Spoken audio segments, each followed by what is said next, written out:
और अब रुख करते हैं बिहार चुनावों का, जहां पर वोट कटवा वाले बयान पर सियासी संग्राम छिड़ गया।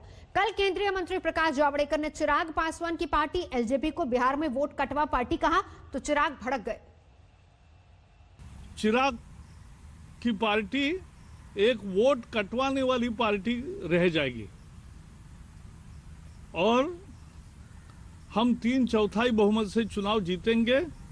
जब उन्होंने अपना अलग रास्ता चुना है, अब वो केवल एक वोट कटवाने की वाली पार्टी बन के रह गए हैं, तब हमारे नेताओं का नाम लेकर एक भ्रम फैलाने की कोशिश करना सफल नहीं होगी। वोट कटवा अगर थे तो 2019 में क्यों उनका साथ लिया, 2014 में क्यों उनका साथ लिया, 2015 में क्यों उनका साथ लिया, अगर उनकी पार्टी वोट कटवा ही थी।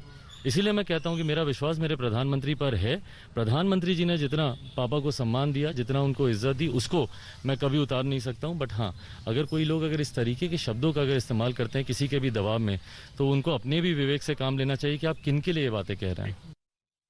और इसके बाद हमने चिराग पासवान से भी बात की है, क्या वो कह रहे हैं जरा वो भी सुनिए आगे। बिहार विधानसभा चुनाव में लोक जनशक्ति पार्टी की आखिर स्टेटस क्या है, इसको लेकर बड़ा कंफ्यूजन है। हमारे साथ इस वक्त चिराग पासवान मौजूद हैं, उनसे बात करते हैं। चिराग, काफ़ी जो है कंफ्यूजन की स्थिति है। आप कहते हैं कि आप बीजेपी के साथ हैं, बीजेपी के चुनाव के बाद ही बीजेपी के साथ देंगे, लेकिन बीजेपी से आपको जो है भली बुरी बातें कही जा रही हैं, जेडीयू तो कही रहा है, तो कहाँ है आपका स्टेटस, क्या है इस वजह बताइए पार्टी का। रोहित, कोई फर्क नहीं पड़ता, चुनाव का समय है, मुझे पता है। पापा हमेशा बोलते थे कि चुनाव जो है होली की तरह होता है, हर तरीके के रंग आप पर छिड़के जाते हैं, पर चुनाव खत्म होने के बाद सब नहा धो के तैयार होके फ्रेश होके सारे नए तरीके से समीकरण बनते हैं। मैं मानता हूं इस बात को, और मैंने हमेशा से इस बात को कहा है कि मेरा विश्वास मेरे प्रधानमंत्री पर है और प्रधानमंत्री जी के साथ मैं हूं, पूरी तरीके से हूं।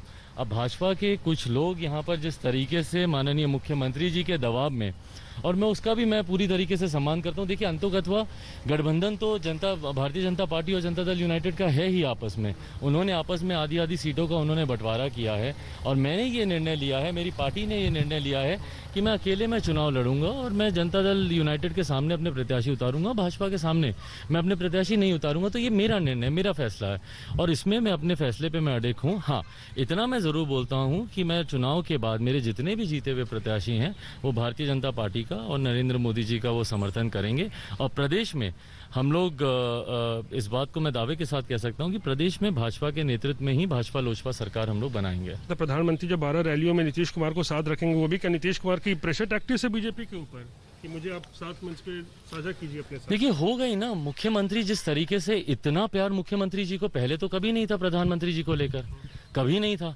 ये वही प्रधानमंत्री है ना जिनके आने पर किस तरीके से मुख्यमंत्री जी द्वारा गांधी मैदान में स्वागत किया गया था। ये वही प्रधानमंत्री हैं। 2015 की इनके भाषण निकाल के देख लीजिए, कल मैं आप ही के चैनल पर देख रहा था। 2015 की पिछली इनकी जितनी भी प्रेस कॉन्फ्रेंसेज हैं, 2015 में जब ये लालू जी के साथ, आज उन्हीं लालू जी को ये कोसते नहीं थकते हैं। आखिरी सवाल, नीतीश कुमार अगर मुख्यमंत्री बनते हैं, एनडीए को जो मिलता है मेजोरिटी, तो आपको वापस अगर बुलाया जाएगा एनडीए में तो आप वापस शामिल होंगे नीतीश कुमार के नेतृत्व में? Rohit, I can't say it in more words than this. मैंने रिपीटेडली इस बात को कहा है, इसको आप ऑन रिकॉर्ड रख लीजिए। 10 तारीख को मुझसे दोबारा पूछेगा। मौजूदा मुख्यमंत्री नीतीश कुमार जी के नेतृत्व में कोई भी सरकार बनेगी तो लोक जनशक्ति पार्टी विपक्ष में बैठना पसंद करेगी, पर उस सरकार का समर्थन नहीं करेगी। चलिए, शुक्रिया। तो चिराग पासवान ने साफ शब्दों में कह दिया है कि नीतीश कुमार को मुख्यमंत्री के तौर पर वो कतई नहीं देखना चाहते हैं, और अगर ऐसी स्थिति भी अगर आती है विधानसभा चुनाव के बाद जब नतीजे आ जाएंगे तो, और मुख्यमंत्री बनते हैं नीतीश कुमार, तो लोक जनशक्ति पार्टी एनडीए में दोबारा शामिल नहीं होगी बल्कि विपक्ष में बैठेगी। कैमरा पर्सन दीपक कुमार के साथ रोहित सिंह, पटना, आज तक। तो नीतीश का साथ मंजूर नहीं, विपक्ष में बैठना मंजूर। बिहार में महागठबंधन की बात कर लेते हैं, क्योंकि अपना संकल्प पत्र आज उन्होंने जारी कर दिया है। नीतीश के साथ निश्चय के जवाब में बिहार में बदलाव और नौकरी की बहार के वायदे के साथ महागठबंधन ने मैदान मारने के लिए कमर कस ली है। आज तेजस्वी यादव ने अपना ये संकल्प पत्र जारी किया, जिसमें 10 लाख रोजगार की बात भी कही गई है। कहा कि कुर्सी पर बैठेंगे तो पहला हस्ताक्षर उसी कागज पर करेंगे जहां पर 10 लाख रोजगार का वायदा होगा।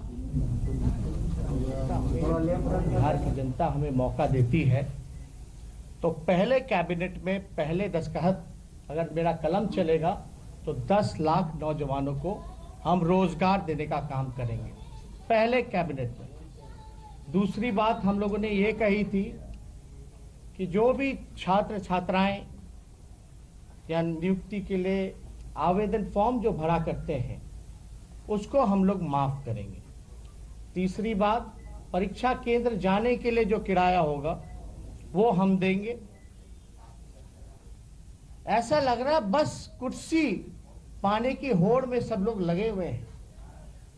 लोग बड़ी बड़ी बातें करते हैं कि भाई मेरा काम सेवा का है, मेवा का नहीं है, लेकिन मेवा के लिए बताओ 60 घोटाले हुए हैं इस बिहार में।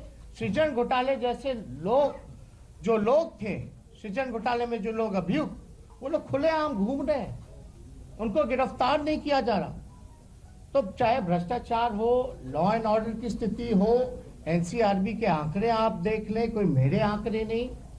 हम लोग भी सत्ता में रहे, कांग्रेस पार्टी 15 में, राष्ट्रीय जनता दल जेडीयू थी, उन 18 महीने का आप निकाल लीजिए और बाकी के बीजेपी जो आई सरकार में उसका आंकड़ा निकाल लीजिए। स्पष्ट रूप से अपराध जो है बढ़ा है। नमस्कार, मैं हूं अंजना ओम कश्यप। हमें उम्मीद है ये वीडियो आपको पसंद आया होगा। लेटेस्ट खबरों के लिए यूं ही देखते रहिए आज तक और इस वीडियो के पसंद आने पर लाइक, शेयर एंड सब्सक्राइब करना ना भूलें।